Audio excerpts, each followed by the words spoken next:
Voilà, j'ai lancé AutoCAD 2004 pour vous montrer une vieille fonctionnalité qui est disponible dans AutoCAD, qui a bien évolué au fil des années. Et je terminerai cette partie dans le support avec une version 2011. Pour montrer bien tout ce qui a été ajouté. Mais quelque chose qui est très peu connu, par exemple, c'est les vues. Alors, là, je vais prendre la vue existante, et on le trouve ici aussi dans Affichage, vue existante. J'ai déjà créé des vues, par exemple là je vais faire une vue que je vais appeler Line.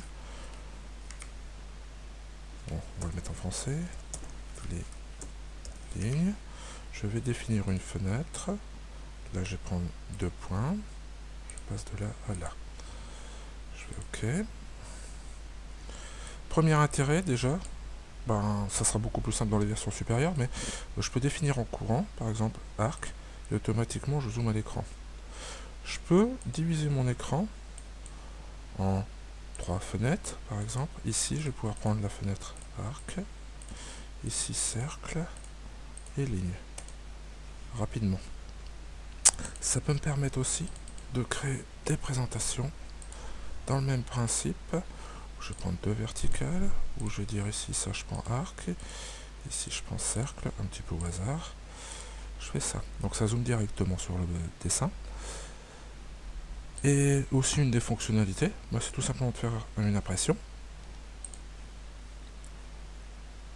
Puis ici de choisir la zone qui m'intéresse. Donc là, on voit assez rapidement que les vues, ça vous évite pas mal de manipulations, ne serait-ce que pour éviter de faire des fenêtres d'impression.